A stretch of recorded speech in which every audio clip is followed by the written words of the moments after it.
Hello YouTube. October is Black History Month here in the UK. Now, as you can tell, I'm not black, but I do know a thing or two about ships. And what I want to talk about today is a ship which lent its name to a generation of Caribbean immigrants to the UK. That was the Empire Windrush. Also, 2023 marks 75 years since the Empire Windrush's most famous voyage. So I decided to dig into the history of the ship itself. Everyone's heard of the Empire Windrush, but what was the Empire Windrush? Where did it come from? And the history is fascinating. Now, the story of the Windrush goes all the way back to Germany, believe it or not. Back in the 1920s, the Hamburg South America line, more commonly known as Hamburg Sud, believed there would be a lucrative business in ferrying German immigrants to South America. So, they built a couple of ships to sort of carry this trade. The first two, the Monte Sarmiento and Monte Olivia, they were built for that purpose. Didn't quite work out to be as lucrative as they thought it was, so they put the ships on cruising. The ships were more successful cruising than they were on the emigrant trade, so Hamburg Sud ordered more ships. The first of that was the Monte Cervantes, which struck an uncharted rock and sank after only 2 years in service. But Hamburg Sud remained confident in the design and ordered two more ships, the MV Monte Pascual and the MV Monte Rosa. Unlike most of the fast transatlantic liners of the day, these were not fast ships. Most transatlantic liners, you think of the Queen Elizabeth, they're steam turbine powered, they're capable of maybe up to 30 knots. These ships were built for economy rather than speed, so they were motor vessels, they had diesel engines, so they were fitted with 4 MAN 4-stroke diesel engines geared into 2 screws. And that gave it a top speed of 14 knots, which is not fast. Accommodation wasn't exactly palatial either. The single class of passengers, all 2,500 of them, were accommodated.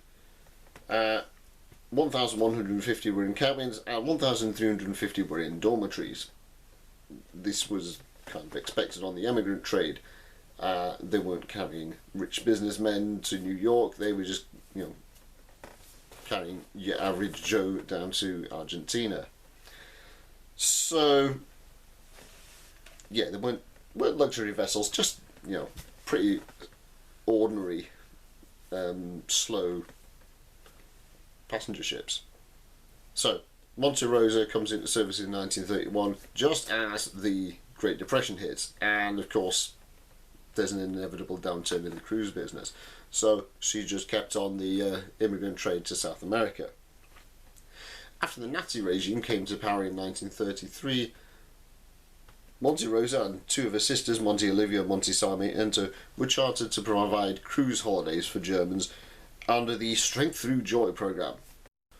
So this program provided discounted holidays as kind of a means to generate support for the Nazi regime. But the party didn't last, and in 1939, war breaks out. So at the start of World War II, Monte Rosa was allocated for military use. She was used as a barrack ship at Stettin, then as a troop ship for the invasion of Norway. After the invasion of Norway, she was used as an accommodation ship alongside the battleship Tirpitz. So Tirpitz and her flotilla were used to attack the Allied convoys heading for Russia. In November 1942, Monte Rosa was one of several ships used for the deportation of Norwegian Jews. She made 2 trips from Oslo to Denmark on the 19th and 26th of November, carrying a total of 46 people. Of the 46, all but 2 were murdered in Auschwitz. In September 1943, the ship was planned to be used in the deportation of Danish Jews. The German Chief of Sea Transport at Aarhus in Denmark, together with Monte Rosa's captain Heinrich Bertram, conspired to prevent this by forcibly reporting serious engine room trouble to the German High Command. In September 1943, the Tirpitz was badly damaged by British midget submarines at Alta Fjord in Norway during Operation Source. The Germans were unwilling to risk moving the ship to a German dockyard for repair, so the Monte Rosa was chartered to carry engineers up to the Tirpitz to repair her in situ. During this time, Monte Rosa was docked alongside the battleship to act as an accommodation ship once more. During the winter of 1943-44, Monte Rosa continued to shuttle between Norway and Germany. On 30th of March 1944, she was attacked by British and Canadian aircraft with the intention of sinking her. The attack took place close to the Norwegian island of Utsira. The RAF and Royal Canadian Air Force crews claimed 2 torpedo hits on Monte Rosa. The ship was also struck by 8 rockets and by cannon fire. 1 German Messerschmitt Bf-110 fighter was shot down, and 2 404 Squadron bow fighters were lost. Despite the damage, Monte Rosa was able to reach Aarhus in Denmark on the 3rd of April. In June 1944, members of the Norwegian resistance attached limpet mines to Monte Rosa's hull while the ship was in Oslo harbour. They had learned that the ship was to carry 3,000 German troops back to Germany, and the plan was that the limpet mines would blow up while the ship was at sea, killing all the German troops. The mines detonated when the ship was near Øresund, damaging the hull, but she remained afloat and returned to harbour under her own power. In September 1944, Monte Rosa was damaged by another explosion, possibly from a mine. By the time the ship was carrying German troops, but she was also taking Norwegian civilians to Germany as part of the Lebensborn programme. Despite the flooding on board, the watertight doors were closed and the ship remained afloat. On the 16th of February 1945, Monte Rosa was damaged by a mine explosion near the Hel Peninsula in the Baltic. With a flooded engine room, the ship was towed to the German-occupied Polish port of Gdynia for temporary repairs. The ship was then towed to Copenhagen, carrying 5,000 German refugees who were fleeing the advancing Red Army. She was taken to Kiel on the 10th of May 1945, where she was captured by British forces. So, enter the British. Over the summer of 1945, Monte Rosa's wartime damage was repaired in a Danish dockyard. On the 18th of November 1945, ownership was transferred to the United Kingdom as a prize of war. She was assigned to the British Ministry of Transport and registered as a British vessel. By this time, she is the only survivor of the 5 Monte-class ships. Monte Cervantes, of course, had sank near Tierra del Fuego in 1930. Monte Sarmiento and Monte Olivia were sunk by air raids. Monte Pascal was damaged by an air raid in Wilhelmshaven in February 1944, but remains afloat. However, in 1946 she was filled with chemical bombs and scuttled by the British in the Skagerrak. So, Monte Rosa. Now, under British ownership, Monte Rosa was renamed His Majesty's Transport Empire Windrush. So merchant ships in service with the UK government at the time, during and after World War II, were prefixed with the word Empire. Empire Windrush was one of 60 ships named after rivers. The River Windrush is a tributary of the Thames somewhere in the Cotswolds. So, now in service with the British as a troop ship, she was put on the route from Southampton to Gibraltar, Suez, Aden, Colombo, Singapore and Hong Kong. Voyages were extended to Korea in Japan after the start of the Korean War. The vessel was operated for the British government by the New Zealand Shipping Company. In 1948, Empire Windrush was en route from Australia to Britain via the Atlantic, docked in Kingston, Jamaica, to pick up servicemen who were on leave. Now, this is its most famous voyage. So, in 1948, the British Nationality Act was going through Parliament, and that would grant British citizenship to anyone living in the colony. Prior to 1962, the UK had no immigration control for colonial citizens. You could come and settle here if you wanted, yeah, no problem. And there was quite a demand for tickets to the UK from people in the Caribbean who wanted to come to the UK looking for jobs. So the Empire Windrush rolls up, and it's half empty. There's a lot of spare space on board. So they did what any shipping company would do. They had a sail, So a lot of discounted tickets, and people were queuing around the block to get on this ship. Troop deck or dormitory tickets were offered for as little as £28, although that's still quite a lot of money, and that would be more than £600 in today's money. The family of the future Mayor of Southwark, Sam King, who served in the RAF during the war, sold 3 cows to buy his ticket. Reports at the time suggested that anywhere between 400 and 500 emigrants boarded the ship, although ship's records indicate it may have been as high as 802. The ship also carried 66 people whose last country of residence was Mexico, and they were a group of Polish people who had escaped Siberia and made their way to Mexico via India and the Pacific. Around 1400 had been living at a refugee camp in Mexico since 1943. All but one of the Polish group were women and children. They'd been granted permission to settle in the UK under the terms of the Polish Resettlement Act of 1947. The Empire Windrush had called at Tampico, Mexico to pick them up. One of them later recalled they were accommodated in cabins below the waterline, only allowed on deck in escorted groups, and were kept segregated from the other passengers. Of the other passengers, 119 were from Britain and 40 were from other parts of the world. There were also 2 stowaways on board. The ship arrived at the port of Tilbury near London on the 1st of June 1948, and the 1,027 passengers began disembarking the next day. So the arrival of the Empire Windrush caused quite a stir. It hadn't been planned to bring these immigrants into the UK, it was just a bit of extra money on the side for the shipping company. So, yeah, it made big news at the time. So, Empire Windrush, not the first or the last ship to bring Caribbean immigrants to the UK, but for some reason, the most famous. And the name Windrush had become sort of synonymous with that generation of Caribbean immigrants. But the ship's story doesn't end with that one voyage. In 1949, Empire Windrush was on a voyage from Gibraltar to Port Said when a fire broke out on board. 4 ships were put on standby to assist if the ship had to be abandoned. Although the passengers were placed in the lifeboats, they were not launched, and the ship was subsequently towed back to Gibraltar.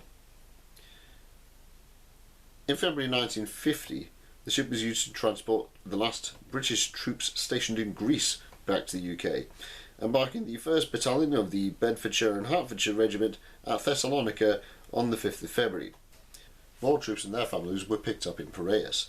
British forces had been in Greece since 1944, fighting on the side of the Kingdom of Greece in the Greek Civil War. On the 7th of February 1953, around 200 miles south of the Nicobar Islands, Windrush sighted a small cargo ship, the Holchu, adrift, and sent out a general warning. Holchu was later boarded by the crew of a British cargo ship, the Rani, alerted by Windrush's warning. They found no trace of the 5 crew, and the vessel was towed to Colombo. The fate of the Holchu's crew remains unknown. In June 1953, the Windrush was one of the ships that took part in the fleet review that marked the coronation of Queen Elizabeth II. The Empire Windrush's final voyage came in February 1954. She set off from Yokohama, Japan. Her itinerary was to include Kure, Hong Kong, Singapore, Colombo, Aden and Port Said. Her passengers included recovering wounded UN veterans of the Korean War and some soldiers from the Duke of Wellington's regiment who had been wounded at the 3rd Battle of the Hook in 1953. This voyage was plagued with fire and breakdowns. It took 10 weeks to reach Port Said. There, a group of 50 Royal Marines from 3 Commando Brigade come on board, and the ship left port for the last time. On board were 222 crew and 1,276 passengers, including military personnel and some women and children, dependents of the military personnel. With 1,498 people on board, the ship was almost completely full, as it was certified to carry 1,541. At around 6:15 AM on Sunday the 28th of March, when the ship was in the western Mediterranean, about 30 miles northwest of Cape Caxine off the coast of Algeria, there was a sudden explosion and a fierce fire in the engine room. The third engineer, first electrician, and 2 other engine crew members were killed. 2 greasers managed to escape the inferno. The ship quickly lost all electrical power as the 4 main electrical generators were located in the burning engine room. The emergency backup generator was started but couldn't connect to the switchboard. So the ship's now got no power at all. The ship didn't have a sprinkler system, and at this point the fire pump's not working, so we have no means of putting the fire out. The chief officer heard the explosion from the ship's bridge and assembled the ship's firefighting squad, who happened to be on deck at the time doing routine work. They were only able to fight the fire for a few minutes before the loss of electrical power stopped the water pumps that fed the fire hoses. The second engineer was able to enter the engine room by wearing a smoke hood, but was unable to close a watertight door that might have contained the fire. Attempts to close all watertight doors using the remote controls from the bridge had failed. At 6:23 AM, the radio officer sent the first distress message. This was acknowledged by 2 French ships and by radio stations at Gibraltar, Oran and Algiers. Soon after, all electrical power was lost, but messages continued to be sent using the emergency transmitter until 6:45 AM, when the fire stopped the radio officer from making further transmissions.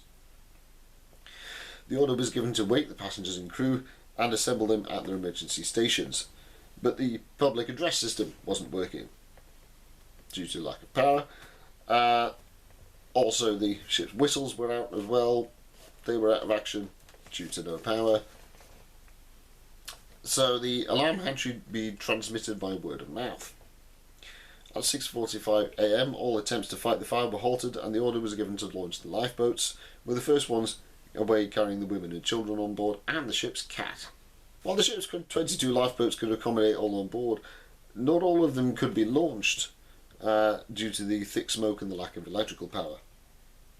Each set of lifeboat davits accommodated 2 lifeboats, and without electrical power, raising the wire ropes to lower the second boat was an arduous and slow task. With fire spreading rapidly, the order was given to drop the remaining boats into the sea. In the end, only 12 lifeboats were launched. Many of the crew and troops abandoned the ship by climbing down ladders or ropes and jumping into the sea after first throwing overboard any loose items to hand that would float. Some were picked up by Windrush's lifeboats, others by a boat from the first rescue ship, which reached the scene at 7 AM. The last person to leave the Windrush was the chief officer, Captain W. Wilson, at 7:30 AM. Although some people were in the sea for 2 hours, all were rescued, and the only fatalities were the 4 engineers killed in the initial explosion. The passengers and crew who had been rescued were taken to Algiers, where they were cared for by the French Red Cross and the French Army. They were then taken to Gibraltar by the aircraft carrier HMS Triumph. Most had lost all their possessions. The service personnel were issued with new uniforms, and the families were given clothing provided by the SSAFA. From Gibraltar, they returned to the United Kingdom by air, with the last group arriving on the 2nd of April. Around 26 hours after Empire Windrush had been abandoned, she was reached by HMS Saints of the Royal Navy's Mediterranean fleets, 54 nautical miles northwest of Algiers. The fire was still burning fiercely, more than a day after it had started, but a party from the Saints managed to get on board and attach a tow cable. At about midday, the warship began to tow the ship to Gibraltar at a speed of around 3.5 knots. However, Empire Windrush sank in the early hours of the following morning, Tuesday, 30th of March 1954, after being towed a distance of only about 8.6 nautical miles. The bodies of the 4 men killed were never recovered. An inquiry into the sinking was held in 1954, but no official cause for the fire was established. So ends the story of His Majesty's Transport Empire Windrush. If you like this video, leave a like. If you have a comment, leave a comment. And if you want to see more videos like this, hit that subscribe button. And I'll see you in the next video. Thanks for watching.